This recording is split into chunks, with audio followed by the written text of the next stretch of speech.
ছাত্ৰ-ছাত্ৰীসকল, মই পৰিস্মিতা টিউটৰিয়েললৈ সকলোকে স্বাগতম জনাই আজিৰ ভিডিঅ'টো আৰম্ভ কৰিবলৈ লৈছোঁ। ছাত্ৰ-ছাত্ৰীসকল, মই তোমালোকক আজি এটা চলকযুক্ত ৰৈখিক সমীকৰণ linear equation in one variable তোমালোকৰ দ্বিতীয় অধ্যায় অষ্টম শ্ৰেণীৰ এইটো কৰাবলৈ লৈছোঁ।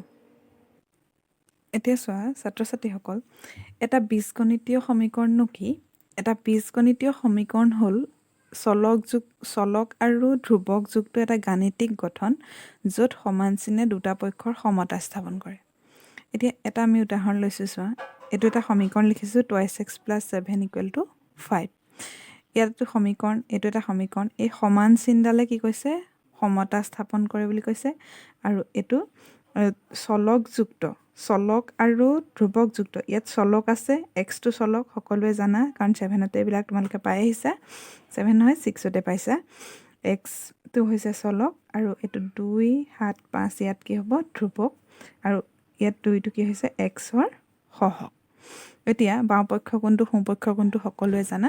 এতিয়া এইখিনি আলোচনা কৰিলোঁ। এতিয়া আমি অংকটো কেনেকৈ ধৰণে আমি সমীকৰণটো সমাধান কৰিব পাৰোঁ চাওঁ আহা। এতিয়া xৰ যিকোনো এটা মানৰ কাৰণে সমীকৰণটো দুই পক্ষ সমান হৈ আছে। xৰ এনেকুৱা এটা মান আছে যিটো মানৰ কাৰণে দুই পক্ষ সমান বুলি কৈছে। এতিয়া আমি এইটো কৰি চাওঁ আহা। এইটো আমি দুটা পদ্ধতিত কৰিম। তোমালোকে যিটোকে উজু পোৱা সেইটোকে তোমালোকে কৰিব পাৰিবা। এতিয়া চোৱা, বাওঁপক্ষ আৰু সোঁপক্ষৰ xৰ মানটো উলিয়াব লাগে আমি। এতিয়া xৰ যিকোনো এটা মানৰ কাৰণে সমীকৰণটো সমাধান কৰিব লাগে। এতিয়া xৰ মান উলিয়াবলৈ হ'লে আমি এইফালে +7 আছে হয়নে? +7 আছে। আৰু এতিয়া এই +7টো যদি নাইকিয়া কৰিবলৈ হয় ইয়াত 7 এটা বিয়োগ কৰিব লাগিব হয়নে? আৰু এইফালে যদি এখন যেনিবা দগা পালাত তোমালোকে বস্তু জুখিছা, তেতিয়া কাটাডাল যেতিয়া সমান হৈ থাকিব, দুই পক্ষ সমান হৈ থাকিব, দুইখন পালা সমান হৈ থাকিব, তেতিয়া কি হ'ব? এফালে যদি বস্তু দিয়া হয় আনফালেও দিব লাগিব, এফালে কমালে আনফালেও কমাব লাগিব, কাৰণ যিহেতু সমান হ'ব লাগিব। সেইকাৰণে কি হৈছে, ইয়াত -7 কৰিলত এতিয়া 0 হ'ব লাগিব, কাৰণ 7টো নাইকিয়া কৰিব লাগিব। তেতিয়া কি হ'ব? এইফালেও -7 দিলত এইফালেও -7 কৰিব লাগিব। এতিয়া চাবা, ইয়াত এইফালে -7 +7 গ'ল, কটাকটি গ'ল, 0 হ'ল। এইফালে কি থাকিব? 5 আৰু -7, 5ৰ পৰা -7 গ'লে কি থাকিব? -2। এতিয়া ইয়াত 2 আছে। এতিয়া 2টো নাইকিয়া কৰিবলৈ হ'লে আমি 2ৰে হৰণ কৰিব লাগিব, কাৰণ 2টো নাইকিয়া কৰিব 2 কটাকটি গৈ x থাকিব। এতিয়া এইফালেও দুই পক্ষতে কৰিব লাগিব। দুই পক্ষত কৰিলে কি হ'ব? এইফালেও 2 দিলোঁ, তেতিয়া কি হ'ব? 2 গ'ল, এইটো 2 গ'ল, -1 থাকিলে, 1টো আমি নাপাতিলেও হ'ব। x = এতিয়া মাইনাছ আছে যিহেতু -1, তাৰমানে xৰ মান -1 হ'লে এই সমীকৰণটো সমাধান। মই ফলশুদ্ধিটো কৰি দেখাম তোমালোকক। এতিয়া মই দ্বিতীয় পদ্ধতিটো কৰি দেখাইছোঁ। এইটো চোৱা, দ্বিতীয় পদ্ধতিত বাওঁফালৰ পৰা যেতিয়া সোঁফালে নিয়া হয় এইটো পক্ষান্তৰ কৰা বুলি কয়। এইবাৰ সোঁফালৰ পৰা বাওঁফালে নিলে এইটো পক্ষান্তৰ কৰা বুলি কয়। এতিয়া প্লাছ থাকিলে সমান চিনৰ এইফালে সংখ্যা এটাৰ প্লাছ থাকিলে মাইনাছ হ'ব, আৰু মাইনাছ থাকিলে প্লাছ হ'ব, ইনটু থাকিলে ডিভাইড হ'ব। এইকেইটা তোমালোকে চাবা, যিহেতু পাই চাওঁ। এতিয়া চাবা, 2x + 7 আছে। আমি ধ্ৰুৱকটো সোঁপক্ষলৈ লৈ যাব লাগিব, যিহেতু আমাক চলকটো মান উলিয়াব লাগে। সেইকাৰণে কি হ'ব? চলকটো বাওঁপক্ষত ৰাখিব লাগিব। এতিয়া 5 আছে ইয়াত, এইফালে +7 আছে, -7 একেই, খালি এটা ষ্টেপ কমি গুচি যায় ইয়াত। আমি এইখিনি পাই গ'লোগৈ। এতিয়া কি হ'ব? 2x = -2। তাৰপিছত একেটা কথাই এইফালে x উলিয়ালোঁ, এইফালে পূৰণ হৈ থাকিলে কি হয়? এইফালে হৰণ হৈ যায়। -2, 2 কাটিলে 1, এতিয়া কি হ'ব? -1। xৰ মান -1 একে ওলালে। তোমালোকে যিটো পদ্ধতিয়ে উজু পোৱা সেইটো পদ্ধতিতে কৰিবা। এতিয়া আমি ফলশুদ্ধিনো কি তাকে চাওঁচোন। xৰ মান কিমান পাইছোঁ? -1 পাইছোঁ। xৰ মান যেতিয়া -1 হ'ব, xৰ মানটো আমি ইয়াৰ সমীকৰণটোত যদি বহাই দিওঁ, 2x + 7 = 5ত যদি বহাই দিওঁ xৰ মানটো, তেতিয়া সমীকৰণটো সিদ্ধ হয় নে নহয় চাম। এতিয়া আমি প্ৰথমে বাওঁপক্ষটোকে কৰি লৈছোঁ। বাওঁপক্ষ কৰোঁ।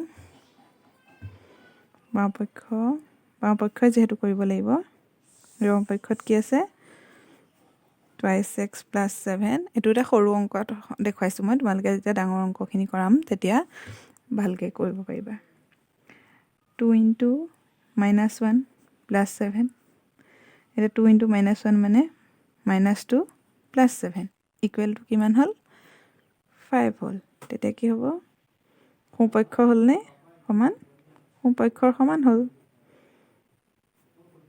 সোঁপক্ষৰ সমান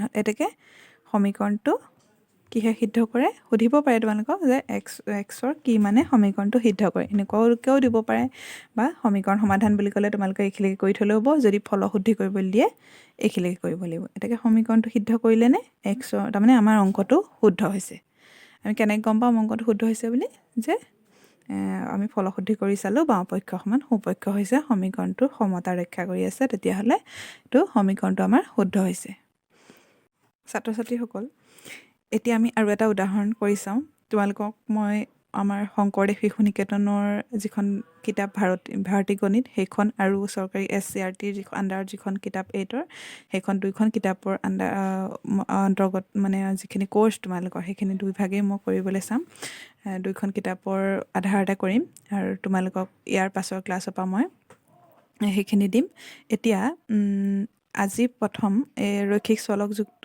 এটা চলকযুক্ত ৰৈখিক সমীকৰণবিলাকনো কেনেদৰে সমাধান কৰে দুটা তোমালোকক উদাহৰণ সহায়ত কৰি দিছোঁ এতিয়া চোৱা ইয়াৰ পাছত আমি অনুশীলনীৰ পৰা কৰিম আজি চাওঁ এইটো ভগ্নাংশ থাকিলে কেনেকৈ কৰে এতিয়া আমাৰ চলক ক'ত আছে এইটোত চলক আছে হয়নে এইটোত চলক আছে এতিয়া 4x/3টো এইটো পক্ষত ৰাখিম বাওঁ পক্ষত ৰাখিম এতিয়া আমি দ্বিতীয় পদ্ধতিতে কৰি যাম কাৰণ দ্বিতীয় পদ্ধতিটো বেছি চমু হয় এতিয়া এইটো এইফালে প্লাছ আছে সোঁফালে যেতিয়া পক্ষান্তৰ কৰিম এইটো মাইনাছ আছে সোঁফালে যেতিয়া পক্ষান্তৰ কৰিম তেতিয়া কি হ'ব প্লাছ হ'ব 1/2 হ'ব এতিয়া চাবা 4x/3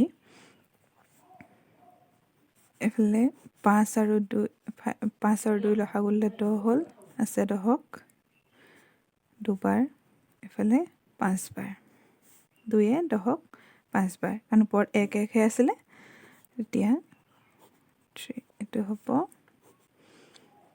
10 7 এতিয়া এইটো আমি বৰ্জ্য গুণন পদ্ধতিত কৰিব পাৰোঁ এইটো এনেকৈ পূৰণ হ'ব